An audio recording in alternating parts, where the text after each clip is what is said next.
Hi friends, welcome to Somu competitive guidance. NABARD నుంచి మనకి notification అనేటువంటిది రావడం జరిగిందనమాట అండి. ఇది అసిస్టెంట్ మేనేజర్ సంబంధించినటువంటి నోటిఫికేషన్. ఇది గ్రేడ్ ఏ. ఈ యొక్క శాలరీ చూసుకున్నట్లయితే 45,000 నుంచి మనకి 90,000 వరకు పే స్కేల్ అనేటువంటిది ఇందులో మనకి ఉండడం జరుగుతుంది అనమాట అండి. సో దీనికి సంబంధించిన డీటెయిల్స్ ఏంటి, ఆన్లైన్ అప్లికేషన్ స్టార్టింగ్ డేట్ ఎప్పుడు, ఆన్లైన్ అప్లికేషన్ ఎండింగ్ డేట్ ఎప్పుడు, ఎగ్జామినేషన్ ప్రాసెస్ ఎట్లా ఉంటుంది, ఇటువంటి పూర్తి వివరాలతోటి మీ ముందుకు అనేటువంటి తీసుకురావడం జరిగింది అనమాట అండి. సో ఇందులో మనం చూసుకున్నట్లయితే మొత్తం మనకి 17 వచ్చేసి జనరల్ కేటగిరీ అనమాట అండి. ఒకటి వచ్చేసి అసిస్టెంట్ మేనేజర్ ఏఎం రాజ్ భాష అనేటువంటిది ఒక కేటగిరీ అనమాట అండి. సో మొత్తం చూసుకున్నట్లయితే 18 కేటగిరీలకు గాను నోటిఫికేషన్ అనేటువంటిది రిలీజ్ చేయడం జరిగింది. ఇందులో మొత్తం మనకి 102 పోస్టులు అనేటువంటిది ఇవ్వడం జరిగింది అనమాట అండి. సో దీనికి సంబంధించిన డీటెయిల్స్ అనేటువంటిది ఇప్పుడు మనం చూద్దాం అనమాట అండి. సో ఫస్ట్ ఆఫ్ ఆల్ మనం చూసుకున్నట్లయితే డిజబిలిటీ కేటగిరీకి చూసుకున్నట్లయితే కనుక మొత్తం ఎన్ని వేకెన్సీస్ ఇచ్చారని మనం చూసుకున్నట్లయితే కనుక మొత్తం మనకి 7 పోస్టులు అనేటువంటిది డిసబిలిటీ, అట్లానే ఇక్కడ ఒకటి మొత్తం 8 పోస్టులు అనేటువంటిది డిసబిలిటీ కేటగిరీకి వేయడం జరిగింది అనమాట అండి. మిగతా పోస్టులన్నీ నార్మల్ వాటికి అనమాట అండి. సో వారి యొక్క గైడ్లైన్స్ అనేటువంటిది కూడా according to the norms, central government norms బట్టి వారికి గైడ్లైన్స్ అనేటువంటి దాన్ని బట్టి ఎవరైతే ఎంత పర్సంటేజ్ తోటి ఉన్నారో వాళ్ళు దానికి ఎలిజిబిలిటీ అనేది చెప్పేసి తెలపడం జరిగింది అనమాట అండి. అయితే వీటికి సంబంధించినటువంటి ఎడ్యుకేషన్ క్వాలిఫికేషన్ చూసుకున్నట్లయితే కనుక దీంట్లో ఎడ్యుకేషన్ క్వాలిఫికేషన్ అనేటువంటిది సేమ్ ఉండదండి. ఎందుకంటే మనం చూసుకున్నట్లయితే మొత్తం 18 పోస్ట్ కోడ్లకు సంబంధించినటువంటి నోటిఫికేషన్ కాబట్టి ఒక్కొక్క పోస్ట్కి ఒక్కొక్క సపరేట్ మనకి అకాడమిక్ క్వాలిఫికేషన్ అనేటువంటిది ఉంటుందన్నమాట అండి. సో ఫస్ట్ చూసుకున్నట్లయితే కనుక general category academic qualification general కేటగిరీలో చూసుకున్నట్లయితే కనుక బ్యాచిలర్ డిగ్రీ వచ్చేసి 60% మార్క్స్, ఎస్సీ ఎస్టీ వారికి వచ్చేసుకున్నట్లయితే 55% అనేటువంటిది కోరుకోవడం జరిగిందనమాట. నెక్స్ట్ పోస్ట్ గ్రాడ్యుయేషన్ చూసుకున్నట్లయితే కనుక 55% మార్కులు, ఎస్టీ ఎస్టీ చూసుకున్నట్లయితే కనుక 50 మార్క్స్, అంటే జస్ట్ 5% అనేటువంటిది రెడ్యూస్ చేయడం జరిగింది అనమాట. ప్రతి దాంట్లోకి రావడం జరుగుతుంది అనమాట. నెక్స్ట్ చార్టర్డ్ అకౌంటెన్సీలో చూసుకున్నట్లయితే కనుక బ్యాచిలర్ డిగ్రీ అనేటువంటిది కోరుకోవడం జరిగింది. అది ఎనీ డిసిప్లిన్ అనమాట అండి. నెక్స్ట్ ఫైనాన్స్ చూసుకున్నట్లయితే కనుక బీబీఏ ఫైనాన్స్ కానీ, బ్యాంకింగ్ కానీ, ఎంఎస్ కానీ దీంట్లో వీరికి 60% అనేటువంటిది కోరుకోవడం జరిగింది అనమాట. SST candidate 55%. ఒకవేళ పీజీ డిప్లొమా చేసినట్లయితే కనుక వాళ్ళకి 55 మార్క్స్ కోరుకోవడం జరిగింది. 50% వచ్చేసి ఎస్సీ ఎస్టీ పీడబ్ల్యూబీడీ క్యాండిడేట్స్కి అనమాట. నెక్స్ట్ అలాగే ఫైనాన్షియల్ దాంట్లోనే బ్యాచిలర్ ఆఫ్ ఫైనాన్స్ చేసినటువంటి వారికి 60%, ఎస్సీ ఎస్టీ వారికి 55% అనేటువంటిది కోరుకోవడం జరిగిందనమాట. అదే రకంగా డిజర్బుల్ ఈ ఫైనాన్స్ దాంట్లో చూసినట్లయితే కనుక వారికి డిజర్బుల్ చూసినట్లయితే కనుక చార్టెడ్ ఫైనల్ అనలిస్ట్ అనేటువంటిది సిఎఫ్ఏ ఇన్స్టిట్యూట్ నుంచి, అదే రకంగా ఎఫ్ఆర్ఎం ఇట్లా మనకి వివిధమైనటువంటిది వీళ్ళు అడగడం జరిగిందనమాట. నెక్స్ట్ కంప్యూటర్ ఇన్ఫర్మేషన్ టెక్నాలజీలో మనం చూసుకున్నట్లయితే కనుక 4 ఇయర్స్ బ్యాచ్లో చేసినటువంటి వారికేమో 60% మార్క్స్ అడగడం జరిగింది. ఎస్సీ ఎస్టీ పీడబ్ల్యూడీ వారికేమో 55% అడగడం జరిగింది అనమాట అండి. ఒకవేళ పోస్ట్ గ్రాడ్యుయేట్ చేసినట్లయితే కనుక 55% మార్క్స్, 50% అగ్రిగేట్ అనేటువంటిది అడగడం జరిగింది అనమాట అండి. ఒకవేళ గ్రాడ్యుయేట్ చేసినట్లయితే 60% మార్క్స్ అనేటువంటిది, 55% అనేటువంటిది ఎస్సీ ఎస్టీ పీడబ్ల్యూడీ వారికి అడగడం జరిగింది అనమాట అండి. డిజర్బుల్ చూసినట్లయితే కనుక candidate with diploma or post graduate diploma in data science అనేటువంటిది అడగడం జరిగింది అనమాట అండి. నెక్స్ట్ అగ్రికల్చర్ కేటగిరీలో మనం చూసినట్లయితే కనుక బ్యాచిలర్స్ వచ్చేసి 60% మార్క్స్ అనేటువంటిది అడగడం జరిగింది అనమాట అండి. పీడబ్ల్యూ వారికి 55% అడగడం జరిగింది. అండ్ అట్లానే ఒకవేళ గ్రాడ్యుయేట్ డిగ్రీ అయినట్లయితే కనుక సేమ్ 55%, పీడబ్ల్యూబీడీ వారికి 50% మార్క్స్ అనేటువంటిది అడగడం జరిగింది అనమాట అండి. యానిమల్ హస్బెండరీలో చూసినట్లయితే కనుక బ్యాచిలర్ డిగ్రీ వచ్చేసి 60% మార్క్స్, పీడబ్ల్యూబీడీ వారికి 55% అడగడం జరిగింది. పోస్ట్ గ్రాడ్యుయేట్ వచ్చేసి 55% మార్క్స్, పీడబ్ల్యూబీడీ వారికి 50% అగ్రిగేట్ అనేటువంటిది అడగడం జరిగింది అనమాట అండి. నెక్స్ట్ ఫిషరీస్ చూసుకున్నట్లయితే బ్యాచిలర్స్ డిగ్రీకి వచ్చేసి 60% అడగడం జరిగింది అనమాట అండి.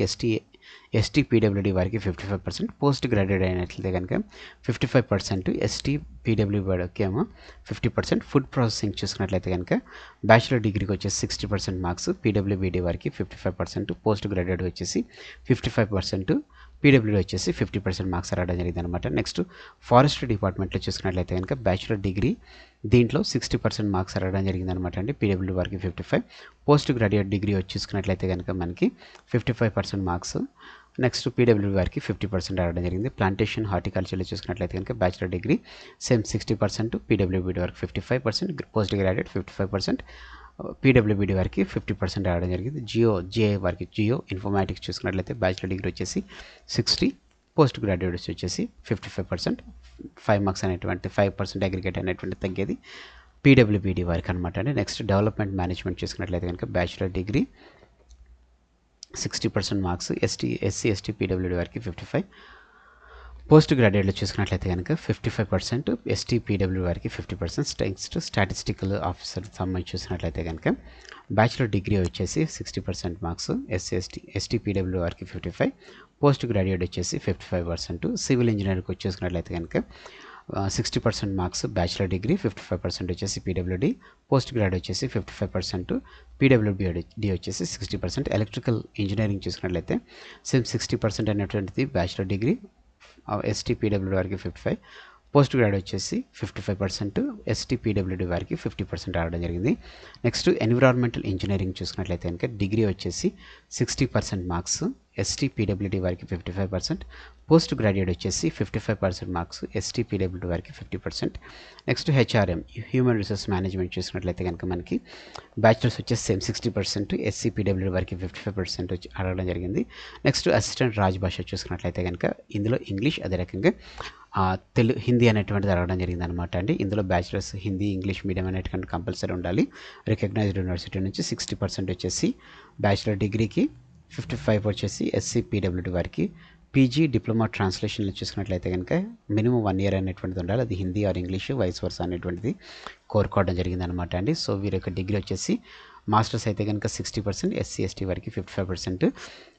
అదే రకంగా హిందీ చూసుకున్నట్లయితే కనుక same masters degree in English 60%, SC PW వారికి 55% రావడం జరిగింది అనమాట అండి. ఇది వారికి సంబంధించిన బెంచ్ మార్క్స్ అనేటువంటిది కోరుకోవడం జరిగింది. తర్వాత వారికి స్కిల్ టెస్ట్ అనేటువంటిది కోరుకోవడం జరిగింది అనమాట. ఏజ్ చూసుకున్నట్లయితే కనుక 21 నుంచి 30 సంవత్సరాలు ఏజ్ అనేటువంటిది కోరుకోవడం జరిగింది. According to the central government norms SC ST మిగతా క్యాండిడేట్స్ అందరికీ వారి యొక్క ఏజ్ రిలాక్సేషన్ అనేటువంటిది ఇస్తున్నట్లుగా కూడా ఇందులో మనకి మెన్షన్ చేయడం జరిగింది అనమాట అండి.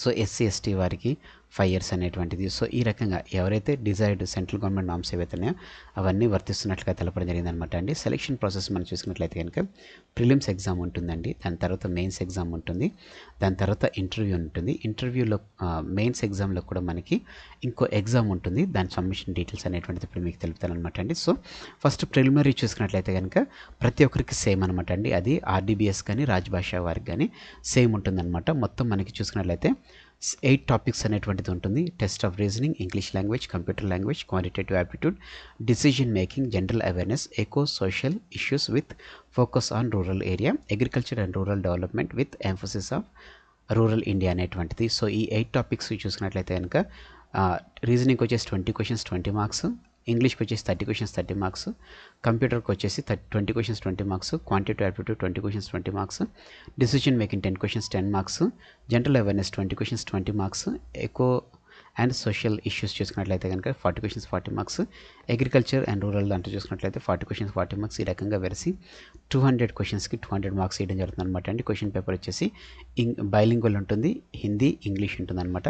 కేవలం ఇంగ్లీష్ లాంగ్వేజ్ మాత్రమే ఇంగ్లీష్లో మీకు ఇస్తున్నట్లుగా తెలపడం జరిగింది. టోటల్గా 120 minutes ఉంటుంది.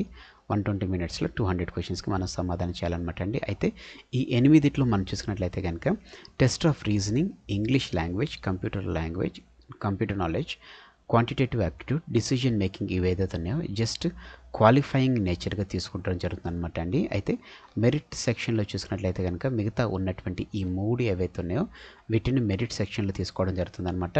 షార్ట్ లిస్ట్ అయ్యేటువంటి క్యాండిడేట్స్ కూడా ఈ 3 మీద వచ్చినటువంటి మార్క్స్ని బేస్ చేసుకునే వాటిని షార్ట్ లిస్ట్ అనేటువంటి చేస్తారనమాట అండి. 1:25 అనేటువంటిది మెయిన్స్కి షార్ట్ లిస్ట్ అనేటువంటిది చేయడం జరుగుతుంది అనమాట. ఈ మెయిన్స్కి షార్ట్ లిస్ట్ అయినటువంటి వారిలో 1:3 అనేటువంటిది వారిని ఇంటర్వ్యూకి పిలవడం జరుగుతుంది అనమాట అండి. సో ఈ రకంగా ఉంటుందని చెప్పేసి వాళ్ళు తెలపడం అనేటువంటి జరిగిందనమాట అండి. సో ఇప్పుడు మనము గ్రేడ్ ఏ సంబంధించినటువంటి ఎగ్జామ్ చూసుకున్నట్లయితే కనుక మెయిన్స్ ఎగ్జామ్ అనేటువంటిది అనమాట అండి. ఇందులో పేపర్ 1 వచ్చేసి ఇంగ్లీష్ ఉంటుంది, డిస్క్రిప్టివ్ ఉంటుంది, ఆన్లైన్ డిస్క్రిప్టివ్ 3 questions ఇస్తారు, 100 marks 90 minutes.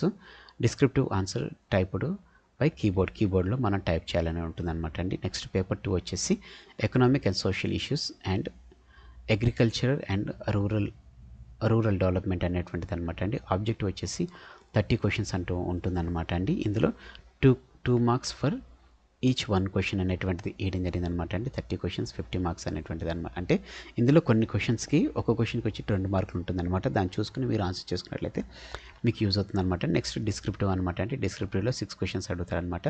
50 మార్క్స్ 90 మినిట్స్ అంతా కీబోర్డ్లో మనం టైప్ చేయాలని చెప్పేసి తెలపడం జరిగింది అనమాట అండి. మెయిన్స్ ఎగ్జామ్ స్పెషలిస్ట్ చూసుకున్నట్లయితే కనుక ఇంగ్లీష్ అనేటువంటిది ఉంటుంది. ఇంగ్లీష్ అనేటువంటిది కామన్ అనమాట అండి. నెక్స్ట్ వారు చూస్ చేసుకున్నటువంటి స్ట్రీమ్ అదే రకంగా దాన్ని బట్టి స్ట్రీమ్ స్పెసిఫిక్ పేపర్ అనేటువంటిది వారికి ఇస్తున్నట్లుగా తెలపడం జరిగింది అనమాట అండి. నెక్స్ట్ రాజభాషకు సంబంధించి చూసుకున్నట్లయితే కనుక English common, next specific term అది ఇంగ్లీష్ కానీ హిందీ కానీ దానికి సంబంధించినటువంటిది ఇవ్వడం జరుగుతుంది అనమాట అండి. మిగతా చూసుకున్నట్లయితే కనుక నెక్స్ట్ మెయిన్ ఒక టెస్ట్ ఉంటుందని చెప్పాను కదండి, అది సైకోమెట్రిక్ టెస్ట్ అనమాట అండి. ఇది 90 మినిట్స్ బేస్డ్ ఎంసీక్యూ క్వశ్చన్స్ అనేటువంటిది ఇవ్వడం జరుగుతుంది అనమాట అండి. నెక్స్ట్ తర్వాత ఇంటర్వ్యూ అనేటువంటిది, ఇంటర్వ్యూకి చూసుకున్నట్లయితే 1:3, మెయిన్స్కి వచ్చేసి 1:25 తీసుకుంటారనమాట. రాంగ్ మార్క్ చూసుకున్నట్లయితే కనుక 1/4 అనేటువంటిది పెనాల్టీ ఇస్తున్నట్లుగా ఇందులో మనకి తెలపడం జరిగింది అనమాట అండి.